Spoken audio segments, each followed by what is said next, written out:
I mean, I look at people who are having fun, and those are the people who I don't believe are chasing pride or chasing happiness, and I feel like they're wasting their lives. Trying to have fun, trying to be happy is the biggest waste of life. You know what I saw the other day? It's remarkable. You're not going to believe this. I saw thousands of people take drugs and stand close to each other in a big sweaty pit, like a bunch of peasants, and jump up and down listening to a song they could listen to on YouTube for free. And they paid money to do it. It was called a festival, and it was disgusting. And I see these humans stand there.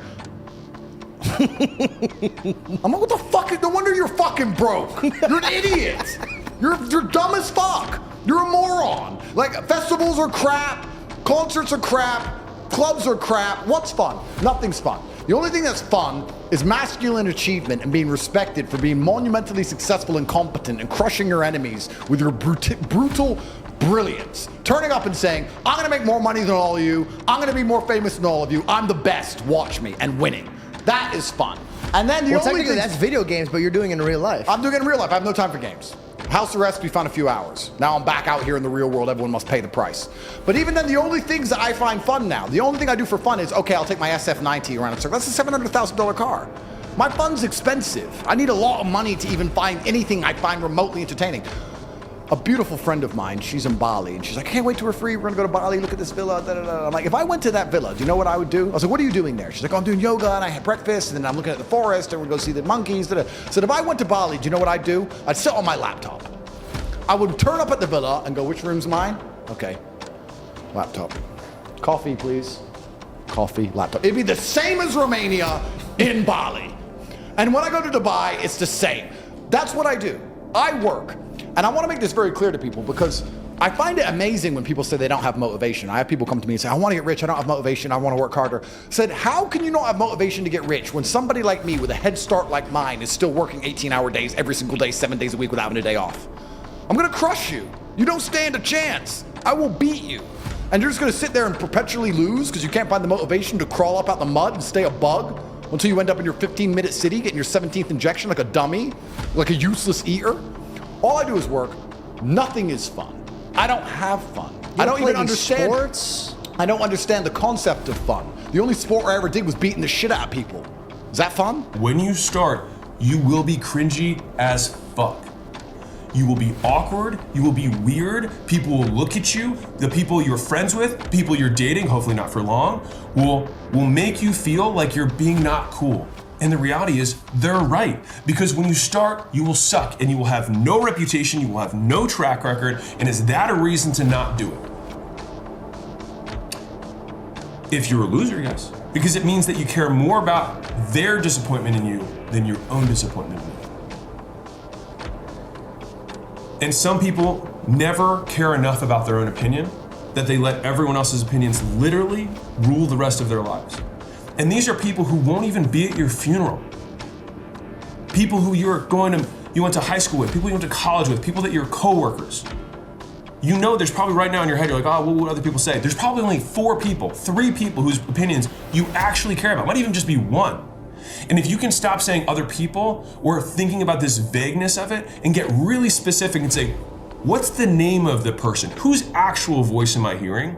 If you then just get to ask the question, is this person's opinion of how I live my life going to be the most important thing that I spend the next 80 years listening to? If the answer is yes, then I mean, more power to you. But I don't know about you. I wouldn't want the one voice that I'm listening to for the rest of my life be some random dude that I worked with, or my uncle that said something, or my dad, or my mom, or your sister, whatever. Because the only real voice that you actually have to listen to that's not made up is yours.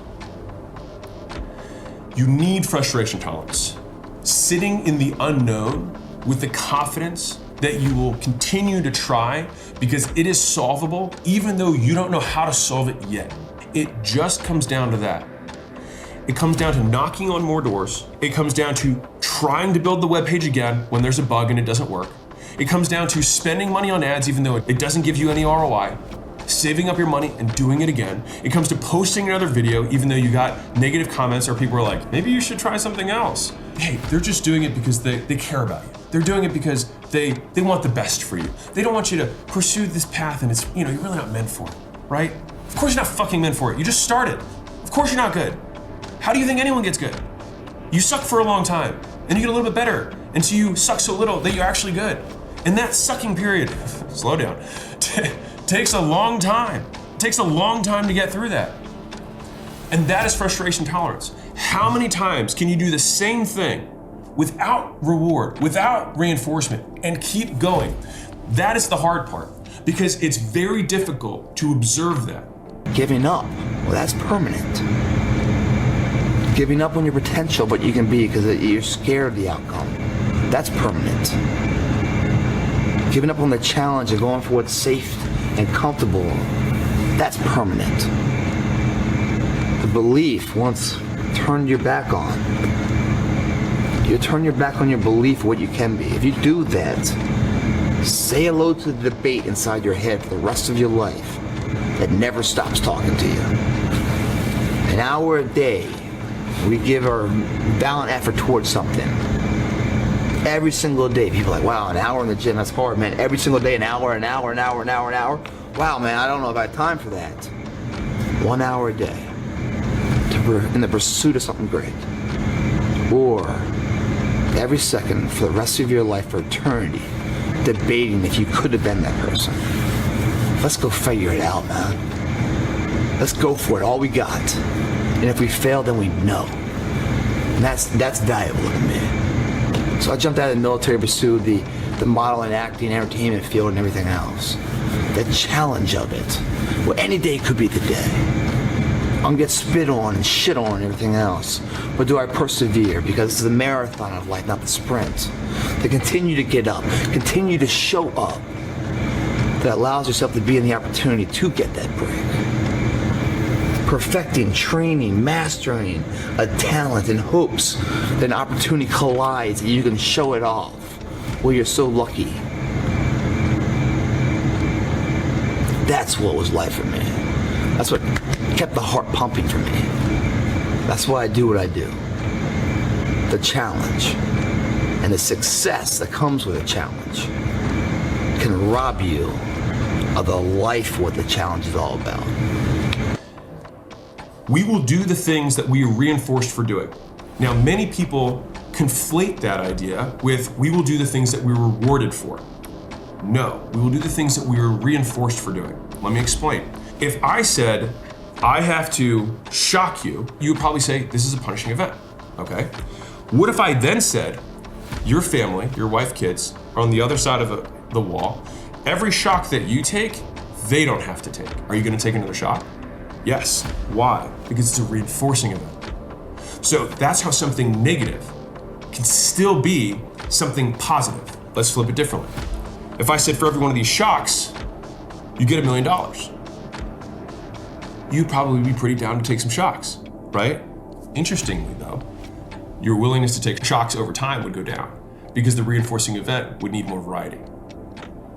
Kind of fun. Anyways, point is, I think the unlock is not trying to pursue your passions, but to become passionate about the difficulty of the pursuit in who you become through them. If you're the person who wakes up, does work, is fantastic at it, and then takes 3 days off, you're gonna lose. They say that hard work beats talent when talent doesn't work hard. That is completely true. You have to be consistent. You have to decide. Are you the kind of person who wants to make a lot of money in this life and live a life of freedom? Or are you the kind of person who wants to look back when he's 30 on his 20s or 40 on his 30s and look at that decade and go, what did I do with that decade? Well, I didn't get rich. I didn't travel the world and live like they do in Tape Confidential. What did I do? Well, I had a day off here, a day off there, a bunch of nothing days that amalgamate into this decade of nothingness, and you're just wasting your time. If you want to win, you need to be consistent. You don't need to be the smartest, not at all, but you have to be the guy who's there day after day. I guarantee you, I will guarantee you right now, IQ has nothing to do with how successful you'll be as a person. What is going to determine how successful you're going to be is, are you there every single day? Are you doing what you're supposed to do day after day?